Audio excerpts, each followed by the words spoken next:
Hi friends, ഞാനിന്ന് share ചെയ്യാൻ പോകുന്നത് എല്ലാ വീട്ടമ്മമാർക്കും ഡെയിലി യൂസ്ഫുള്ളായ നല്ല അടിപൊളി കൊച്ചു കൊച്ചു ടിപ്സുകളുമായിട്ടാണ്. അപ്പോൾ വീഡിയോ സ്കിപ്പ് ചെയ്യാതെ കാണുക.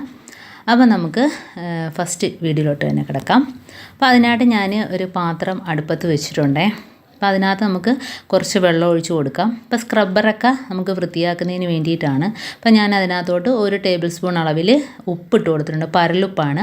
ഇനി നമ്മൾ ഇതേപോലെ സ്പോഞ്ചുകളുണ്ടല്ലോ, നമ്മൾ പാത്രമൊക്കെ കഴുകുന്ന സ്പോഞ്ച് ഇടയ്ക്കൊക്കെ വൃത്തിയാക്കണം. അപ്പോൾ അത് ക്ലീൻ ആക്കുന്നതിന് വേണ്ടിയിട്ട് ആ അടുപ്പത്ത് ആ ഉപ്പ് വെള്ളത്തിനകത്ത് തന്നെ അതിനകത്തോട്ടൊന്ന് മുക്കി വെച്ചിട്ടുണ്ട്. ഇനി നല്ലോണം ഒന്ന് തിളച്ച് വരുമ്പോഴത്തേനും നമുക്ക് ഇറക്കി ക്ലീൻ ചെയ്തെടുക്കാം കേട്ടോ. അപ്പോൾ ഇതേപോലെ ഇടയ്ക്ക് ഒന്ന് ചെയ്യുന്ന നല്ലതാണ്. കാരണം ഉപ്പ് അണുവിമുക്തമാണ്, നല്ല ഒരു സൊല്യൂഷൻ തന്നെയാണ്.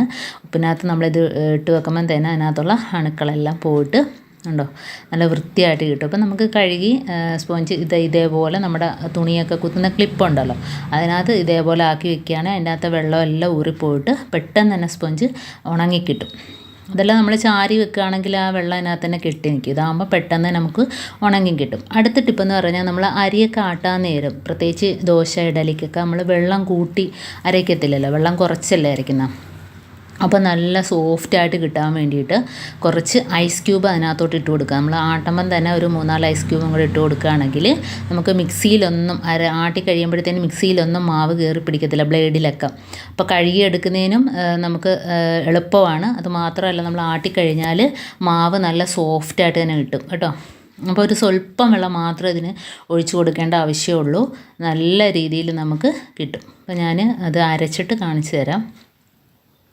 കണ്ടോ, അരച്ചതിന് ശേഷം നമ്മൾ കണ്ടോ ഒന്ന് പുളിക്കുന്നതിന് നമ്മൾ പിറ്റേ ദിവസം എടുക്കുമ്പം എങ്ങനെയാണോ ആ രീതിയിൽ തന്നെ നമുക്ക് അന്നേരം തന്നെ കണ്ടോ ആട്ടുമ്പോഴത്തേന് നല്ല സോഫ്റ്റായിട്ട് മാവ് നമുക്ക് ആട്ടി കിട്ടും. ഇപ്പോൾ പിറ്റേ ദിവസം തന്നെ പുളിച്ചതിന് ശേഷം കണ്ടോ, അപ്പോൾ അധികം പുളിയും ഉണ്ടാവില്ല, മാവ് നല്ല സോഫ്റ്റ് ആയിരിക്കും. ദോശ ഇടുമ്പോഴത്തേന് നല്ല സോഫ്റ്റായിട്ട് നമുക്ക് കഴിക്കാനായിട്ട് പറ്റും കേട്ടോ. അപ്പം ഇതേപോലെ ചെയ്യാത്തവരൊന്ന് ചെയ്ത് നോക്കാം. നമുക്ക് നെക്സ്റ്റ് ടിപ്പിലോട്ട് കിടക്കാം. അപ്പോൾ ഇതേപോലെ കടല, പരിപ്പ്, ഉഴുന്ന് പരിപ്പ് ഒക്കെ നമ്മൾ കുറച്ച് ദിവസം അധികം ഇരിക്കുകയാണെങ്കിൽ അതിനകത്ത് ചെറിയ പ്രാണികളൊക്കെ ഉണ്ടാകാറുണ്ടല്ലേ. അപ്പോൾ അങ്ങനെയൊന്നും ഇല്ലാതിരിക്കാൻ വേണ്ടിയിട്ട് നമുക്കതിനകത്ത് 2 ഗ്രാമ്പു 2-3 ഗ്രാമ്പു ഇട്ട് കൊടുക്കുക.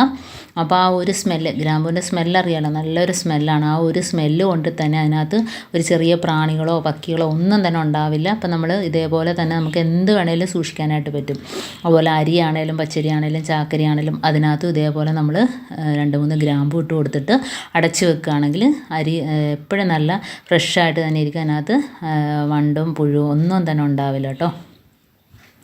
അടുത്ത ടിപ്പിലോട്ട് കിടക്കാം. അപ്പം നമ്മൾ ഇതേപോലെ ഒരു ടിഷ്യൂ പേപ്പർ എടുത്തിട്ടുണ്ട്. അതിനകത്ത് കുറച്ച് ഗ്രാമ്പു ഇട്ട് കൊടുക്കുക കേട്ടോ.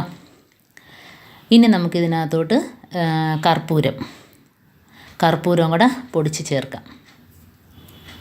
അത് 1-2 കർപ്പൂരം നമുക്ക് അതിനകത്തോട്ട് ഇട്ട് കൊടുക്കാം. അപ്പം അതും കൂടെ ആയിട്ട് നമുക്ക് ഒന്ന് പൊതിഞ്ഞ് കബോർഡിനകത്ത് ഗ്ലാസ് വെക്കുന്നിടത്ത്, അതേപോലെ നമ്മൾ കിച്ചണിൽ എവിടെയൊക്കെയാണോ സാധനങ്ങളൊക്കെ വെക്കുന്നിടത്തൊക്കെ വെച്ച് കൊടുക്കുക.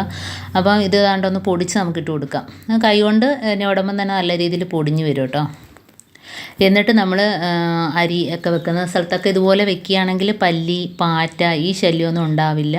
ആ ഒരു സ്മെല്ല് കൊണ്ട് തന്നെ അവിടെ എങ്ങും ഒരു പല്ലിയോ പാറ്റയോ ഒന്നും തന്നെ വന്ന് കൂട് വയ്ക്കത്തില്ല. കാരണം കബോർഡിനകത്തൊക്കെ വന്ന് എപ്പോഴും പല്ലിയൊക്കെ വന്ന് കൂട് കൂട്ടിയിട്ട് മുട്ടയിട്ട് പാറ്റയൊക്കെ ഒരുപാട് ഉണ്ടാകാറുണ്ടല്ലോ. അപ്പോൾ ഇതേപോലെ ചെയ്യുകയാണെങ്കിൽ ആ ഭാഗത്തൊന്നും പാറ്റയും പല്ലിയും ഒന്നും തന്നെ വരില്ല. അപ്പോൾ ഇതേപോലെ ചെയ്തെടുക്കുക കണ്ടോ. ഇതേപോലെ ഒന്ന് പൊതിഞ്ഞിട്ട് നമുക്ക് ഗ്ലാസ്സൊക്കെ വെക്കുന്നിടത്തൊക്കെ വെച്ച് കൊടുക്കാം. അതുപോലെ ഉള്ളിക്കൊട്ടയുടെ അടുത്ത്, കിഴങ്ങ് ഒക്കെ വെക്കുന്ന സ്ഥലത്തൊക്കെ ഇത് വെച്ച് കൊടുക്കുകയാണെങ്കിൽ പല്ലിയൊന്നും വന്ന് നമുക്ക് ശല്യം ചെയ്യില്ല, അതൊന്നും വന്ന് നക്കില്ല കേട്ടോ. ഇതേപോലെ ടിഷ്യൂ പേപ്പർ ആകുമ്പോഴത്തേനും ആ ഒരു സ്മെല്ല് പുറത്തോട്ട് വരും. നമ്മൾ സാധാ പേപ്പർ ആകുമ്പോഴത്തേനും ആ ഒരു സ്മെല്ല് കിട്ടത്തില്ല കേട്ടോ. അടുത്ത ടിപ്പെന്ന് പറഞ്ഞാൽ നമ്മൾ ഇതേപോലെ കുറച്ച് ഗ്രാമ്പു എടുത്തിട്ടുണ്ട്. ഇനി നമുക്കിതൊന്ന് പൊടിച്ച് വേണം കൊണ്ടുവരാൻ. ഒരു സൊല്യൂഷൻ റെഡിയാക്കുന്നതിന് വേണ്ടിയിട്ട് ഇത് പൊടിച്ചുകൊണ്ട് വേണം വരാൻ. അപ്പോൾ എലിയും പല്ലിയും പാറ്റയൊക്കെ ഒന്നിച്ച് തുരത്താൻ വേണ്ടിയിട്ടുള്ളൊരു ടിപ്പാണ്. അപ്പോൾ ഇതിനായിട്ട് ഞാനൊരു പ്ലാസ്റ്റിക്കിൻ്റെ ഒരു കുപ്പിയുടെ ചെവിട് ഭാഗം മുറിച്ചെടുത്തിട്ടുണ്ട്. കാരണം കിച്ചണിൽ ഉപയോഗിക്കുന്ന ഒരു പാത്രം എടുക്കരുത്, അതിനകത്ത് ആ കർപ്പൂരത്തിൻ്റെയൊക്കെ സ്മെല്ല് നിൽക്കും. അപ്പം കുറച്ച് വെള്ളം ഒഴിച്ച് കൊടുത്തിട്ടുണ്ട്. 1/2 കപ്പോളം വെള്ളം ഞാൻ ഒഴിച്ച് കൊടുത്തിട്ടുണ്ട്. അപ്പോൾ ഇതേപോലെ വലിയ കുപ്പി ആയതുകൊണ്ട് തന്നെ നമുക്ക് പെട്ടെന്ന് കലക്കിയെടുക്കാനൊക്കെ പറ്റും. ഇതിനകത്തോട്ട് ഞാൻ പൊടിയുപ്പാണ് ഇട്ട് കൊടുക്കുന്നത്. 1 ടേബിൾ സ്പൂൺ അളവിൽ നമുക്ക് പൊടിയുപ്പും കൂടി ഇട്ട് കൊടുക്കാം. പൊടിയുപ്പ് പറഞ്ഞ കണക്ക് ഒച്ച് അങ്ങനെയൊക്കെ ഉള്ള ശല്യമൊക്കെ ഒഴിവാക്കിയിട്ട് മുറ്റത്തൊക്കെ ഒഴിക്കുകയാണെങ്കിൽ നമ്മൾ താണ്ടെ ഗ്രാമ്പു പൊടിച്ചതാണ് അതിനകത്തോട്ട് ഇട്ട് കൊടുക്കുന്നത്. നല്ലൊരു സ്മെല്ലാണ്, ഗ്രാമ്പു പൊടിച്ചപ്പോൾ തന്നെ നല്ലൊരു സ്മെല്ലാണ്. അപ്പം ഇത് 3 മാത്രം മതി. നമുക്കൊന്ന് കലക്കിയെടുക്കാം. ഇനി നമുക്കിത് സ്പ്രേ ബോട്ടിലിനകത്തോട്ടാക്കിയിട്ട് നമുക്ക് സ്പ്രേ ചെയ്യാം. അതല്ല എങ്കിൽ സാധാ നമ്മുടെ കുപ്പി ഉണ്ടല്ലോ അതിനകത്ത് മൂടിയിൽ ഹോളിട്ടിട്ട് നമുക്ക് എല്ലായിടത്തും ഒന്ന് ഒഴിച്ചു കൊടുക്കാം കേട്ടോ. അങ്ങനെയൊക്കെ ചെയ്യാം. ഇതിനകത്ത് ഞാൻ കർപ്പൂരം കൂടെ ചേർക്കുന്നുണ്ട്. ഇപ്പോൾ 2 കർപ്പൂരമോ 3 കർപ്പൂരമോ എത്രയാണോ ആവശ്യം അതിനനുസരിച്ച് നമുക്ക് അതിനകത്ത് പൊടിച്ചിട്ട് കൊടുക്കാം.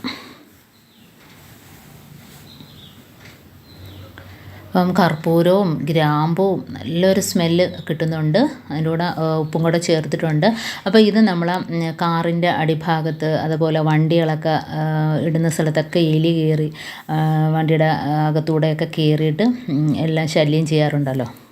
അപ്പോൾ കാറിനടിയിൽ നിന്ന് ഓരോ എലികളൊക്കെ ശല്യം ചെയ്യും. കാരണം ഈ വയറിൻ ഫിറ്റ് അതുപോലെ തന്നെ AC ഫിൽറ്ററെല്ലാം നശിപ്പിച്ച് കളഞ്ഞാൽ പിന്നെ അതിന് ഒരുപാട് പൈസ കൊടുത്ത് വേണം നമ്മളതൊക്കെ മേടിച്ച് വെക്കുന്നതിന് വേണ്ടിയിട്ട്.